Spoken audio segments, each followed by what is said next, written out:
The numbers about civilianizing, or if that's even a word, or privatizing administrative functions. Can we call it managed? At this point, we're still looking at it. We'll come back to council with the details, but we think there should be significant. I mean, my thing is, it's not the whole gap, but. Click on the goal, Can you, I don't know if you've looked, if you've done projections, so, you know, Joe was mentioning there's this big $700,000 gap this year that we're having to deal with. What's next year look Next like year- in terms of that? Next year is going to be, we did the 5-year projection. Next year, we're going to have the $750,000 reduction. And then based on that projection. In addition, so like. Yes. Yes, we've got this Right. year and next year, it's a two-part hit. And we expect, based on this year, kind of where the projection said about a 5% increase. And again, those are what we're projecting going into next year. And that's why I think some of the things that we're talking about now make a lot of sense, because, you know, we made some changes for this year. It's good to start working on next year, because after the 3rd year, we're going to start to see improvements. Because the big issue we have is, you know, $1.4 million fell out of our budget in the last 2 years. And that's a lot of money, and that has impacts on what we're doing, particularly on service delivery. And once we get through this and kind of bake that in our budget, we should be in better shape to be more stable in the years moving forward. So the 3rd year will be a lot better shape than we are today? Yes. Don't relax. No, but that But the healthcare bottom line cost is will this. kick in, or something else will kick in. The bottom line is, we're always going to be facing, I know we had this conversation, we will always be chasing our expenditures, and just the kind of baked in hard expenditures between pensions, health insurance will always drive our budget more than our revenues will increase. Our revenues are not More than increasing. 2% cap, I mean, Yes. it's gonna, yeah. They're not increasing very much. I don't anticipate them to increase. And even if we try to increase them, we're talking 1-2% a year. That's never going to be at the same pace which the expenditure is going to grow. I think So we're gonna face that's this issue. another discussion which leads down the road of economic development, and Yes. it's not gonna impact this budget, it's unlikely to impact next year's budget.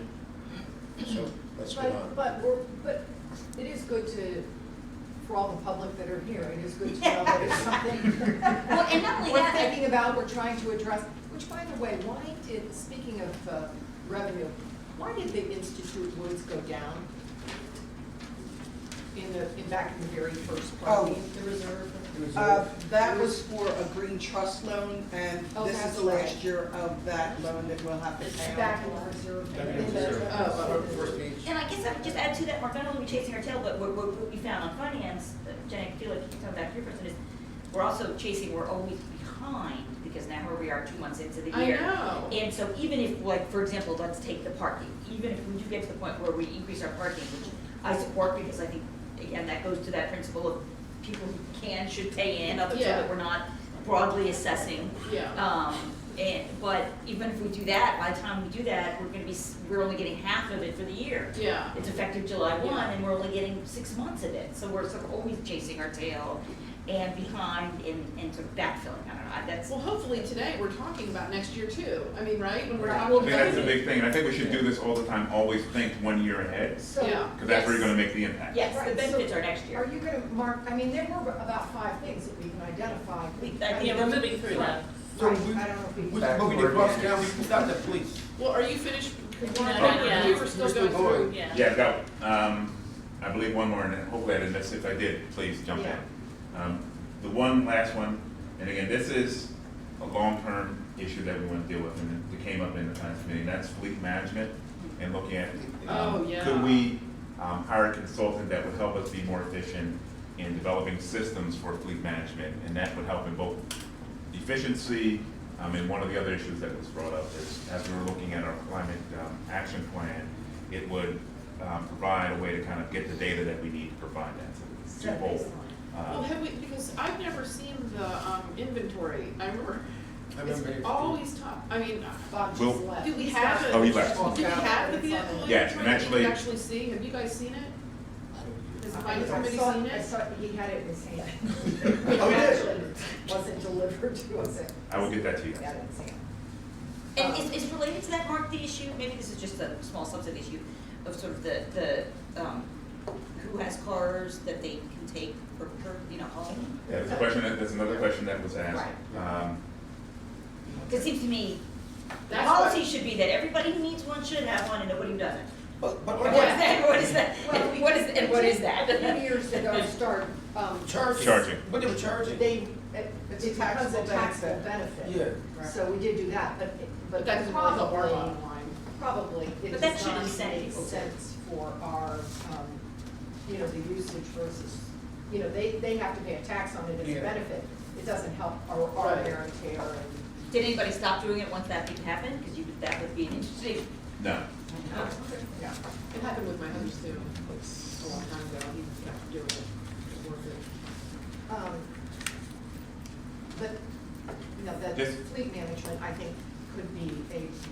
So because Joe had we- suggested that we have a consultant there to help us think about that. So again, that's something that's not gonna save tomorrow, but it sort of goes to the more healthy functioning. I think that would be good, because I think it's also good for climate, for the climate plan, so the two, I think it's a good idea. But we're spending about $750,000 on, also on maintenance, which maybe that's a super number, but we don't really have any idea. Yeah, I would like to Nobody see can that. actually We have a say off the full-time, top of your head. Mechanic, right? a full-time mechanic and. I think know, that and a big conversation- shop full of like extra parts that must be expensive to maintain, I'm guessing. We talked through that. I don't know that we fully. Right. And I think the issue is there, Ourselves. we do, and once you see the inventory, we have a lot of equipment that we do have to maintain. I think, Not just the fleet. right, not just the fleet and the equipment, Yeah. and there is a lot of work involved in that, both you and I don't know the complete details of what goes in, but there's a lot of work that has to be done, just maintaining our fleets, which we don't even think about. Sure.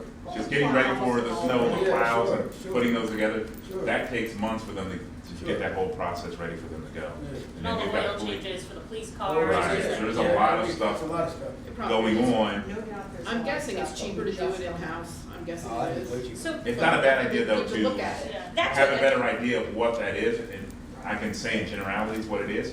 It wouldn't be a bad idea to have someone come in and maybe there's software or practices that we could do so that we could actually see that and answer this question more fully to people in a way that would make sense, and also gather data for the climate action plan. So Mark, can I just ask, going back to the compost and this whole list, is this just to put those ideas out there, or do you want some feedback from council right now on that? Well, I know the compost thing, we need. What I'd like to know whether we want to move forward with those ideas. We will come back to you with, for example, I know we want to talk about compost. We have it on the agenda for next. is it For Monday, I think. Yes. But we could just talk about it now, I think it's a simple Anybody- question.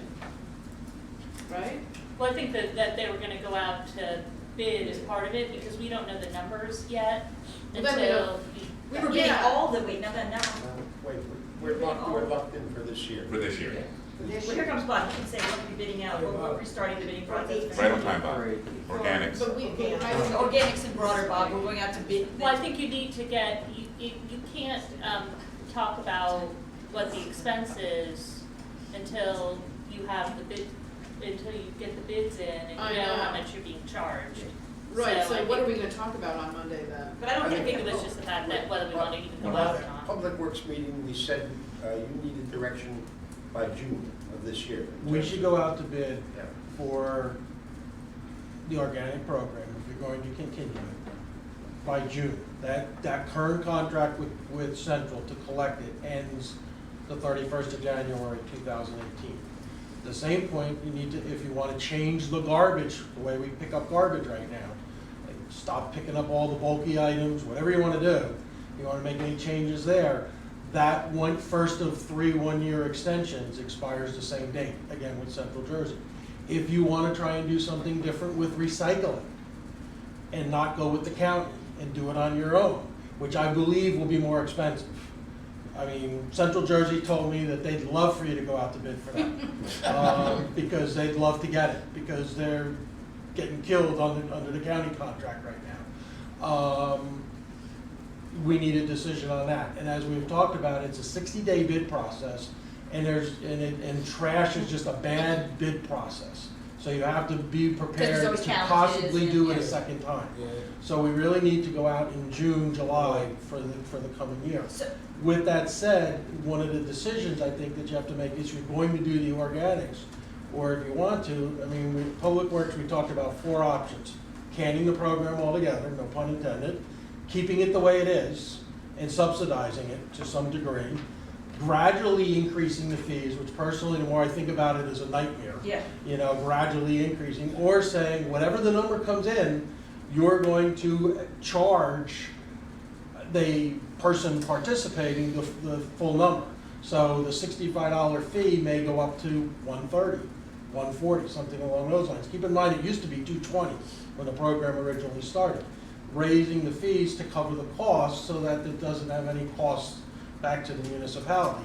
That's a decision, that policy decision, you don't necessarily have to make that in order to go out and bid the project, but you should consider what you're gonna do with that. But Bob, I mean, there's sort of a catch-22 here, isn't it? Because if we raise the, you know, if we take the number and we raise the price to 130, let's say it doubles to cover the 60 grand, what if people don't resubscribe? Right. I think you If will you're- lose a yeah. good 25% of your participants. Right, so we're gonna And then lose does the program 25, but how collapse? do we ever catch up? Then we still have a gap. yes, But but not if we bid it per Because user. we're going, the way we would write the document would be for if it's this many people, how much does it cost? If it's this many people, we have to write the document different than the way we currently have it. so we would take that into account, but I think that's the right point, is that it will get even, it becomes this cycle, gets even more expensive for the people who stay in. Yeah.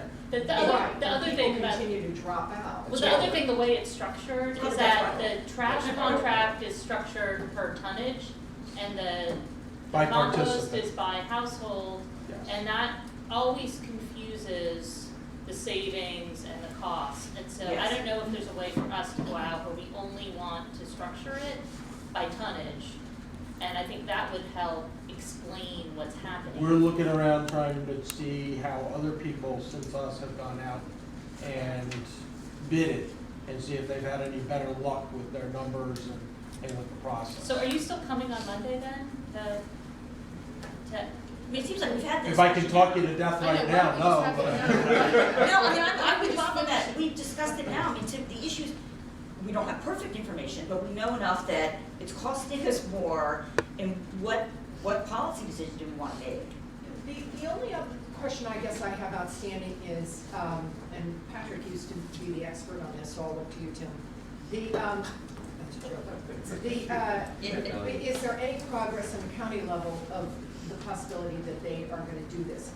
Well, They're so gonna take household. Joe, I guess the I bet best the I can answer- answer to you is that apparently they are still plugging away. There is a vendor that is plugging away at this, trying to come up with a plan. But as I said to Public Works Committee, we've sat listening to this for 3 years. Right. So I am not gonna sit there and tell you that there is something on the horizon. Yeah.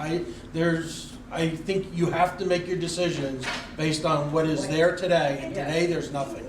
I agree. Even really know whether this is environmentally a plus at the end of the day. I know people who do it, I mean, I do it, and you feel kind of good that you're doing it, but at the end of the day, we're still taking it to Pennsylvania. We are still, the And material is so still it's driving an just hour not away. clear to me that it's actually a environmental benefit. I think part of the issue is that our landfill is not sustainable. And so if you just think about it that way, you want to minimize what you're putting into a process that is a limited resource. So there's limited space in the landfill. Right. I mean, it could all be getting filled up by everybody else, but, you know, in 20, 30 years, we don't want to be having to truck our trash to Ohio. Or dumping it in the ocean, or incinerating it, or whatever else. And Well, so we're gonna it's be like, able to now, so. but I mean, but this is like, I think it's like you know, it's just, Well, then As a you're process, it's leaning like this is- toward, I guess, keeping the program, but people who stay in it have to pay for it. That's what I'm I would looking for. advocate for, and I also think that, you know, in terms of I think Sustainable Princeton, and even, you know, Janet, I think they've been sitting on their hands a little bit in terms of promoting the program, and I think what we need to do is do the education on the people who are in the program especially if it's structured the same way, to use it. Because the worst is when people are in the program and don't stuff their bin with every single wet item that's gonna take away the tonnage from their trash. And so either to have it based on the tonnage so that we're not losing money and people don't participate fully, or to do that education to make sure people are participating fully. Seriously, I suggest. Well, I can tell you that after the meeting the other day at Public Works, I sort of lit them up a little bit. They're working on it. Yeah. Okay. You know what, they should come to, I suggested this years ago, and everybody sits there and says yes, and then it never happens. Come to, give them time at the beginning of a council meeting. Bring in the trash, bring in the recycling thing, and bring in samples of what goes in and what can't go in. I mean, people, for our visual learners. The other thing that we did talk briefly at Public Works is whether or not this would be made mandatory. And I think that sort of stopped. We didn't go very far with making the program a mandatory That's down the program. road. But down the road, if you keep doing this, you know, at some point you do, the big issue becomes enforcement. Well, That's down the road. to go back to Liz's point, I think the future is compostable. I think we are on the edge here, and limiting the amount that people can throw away is going to become, I don't know whether it's 5 years or 10 years down the road. We're in a limited space where there could be a future where you have a compost bin, you have a trash bin, and anything that doesn't fit into either, you're paying more for. And I think scrapping the compost program at this point, only to have to ramp it up in 3 or 4 years when who knows what's going to happen with solid waste. I think it's That's sort well said. of penny wise and pound I foolish. agree. So keep it, but charge the full amount. That's I think where I'm leaning. I think that's fair, I mean, and that's a very concrete. I think that's fair. I think that's fair too. But won't it be if fewer people Yeah, participate it's in gonna the get program, more and more won't it cost expensive. more? Yes, that's why we're talking That's what about I'm it, saying, it's if very fewer hard. people. But it's better than, You know, I agree with the first part of what you said, and for years I supported this because of this whole idea of ramping up, you know, as opposed to, you know, we'd already have a leg up and we have people in it, but it hasn't grown, that's the problem. You know, you thought it would catch on and there'd be some growth, but it really has been the people who signed up initially, and so I don't know what it would take to ramp it up again. That's. I don't know if that's true though, because I think we're pretty much at the max of what we said we want to allow. We had several plateaus. One was trying to get to 2,500 was the ideal. The next step was getting about to 1,250, and we've hovered between the 1,000 and the 1,250, and we've been pretty much in that ballpark the last 2+ years. We're not getting over that hump. but I think if we bid, if we bid in a different way, Yeah. it won't matter if people don't use it like you It said. sounds like Bob is sensitive, is being smart about that issue, and we're gonna manage it as best we We're can. gonna try to bid it a different way in order to Okay. And I would say put it, maximize it and minimize costs. and if we can put a challenge out maybe for the rest of 2017, for the people who are in the program, Yeah. the more they can put in their compost, the less they put in their trash, the less money the program's gonna cost next year. All part of the Right. marketing. Well, Incentive. with a smile. Well, it's true, because I know Right. I'm really aware of it, but other people might not, so Yeah. I'm, Bring a constantly friend. thinking So about we'll use this opportunity to educate. It seems to me, like, when we can sort of, I think this means we don't need this on Monday. Yes. I think so. I got enough You direction. got the direction you Yeah, need. I mean, one of the things, when we originally looked at the program, the hope was that people would put out on a monthly basis about 120 pounds of this stuff. Uh-huh. On average, people are putting out about 40 to 50 pounds of stuff. And the best example that I can give you, and I used Bernie. Bernie and his wife participate. They're very environmentally sensitive. They put everything out, they put everything in the right bins. But it's the two of them. You know, they're not generating a lot, you know, they're not, there's not kids in their house that are generating a lot of stuff. Those, they're not the Okay, people let's, we I wanna have. move on, so I think we all got the That's- picture here. That's what it is. And let's, I would I don't just wanna put give a in burden into for us the out. promotion part, the people who are moving into town with a lot of kids, we need to figure out a way To to reach, yeah. reach Yeah. them and get them at the, as soon as they move. Because kids here in. at school, so like, how do we get them? Exactly. Yeah. So in, People could share as well. Yeah. People could share, they could split the cost and share with their Yeah, neighbor. that's a good It point. wouldn't be, you know, you can store it till Tuesday morning and throw it in the. Yeah, I share with my mother, she drives over with her little bag and takes it once a week. Okay, let's keep moving.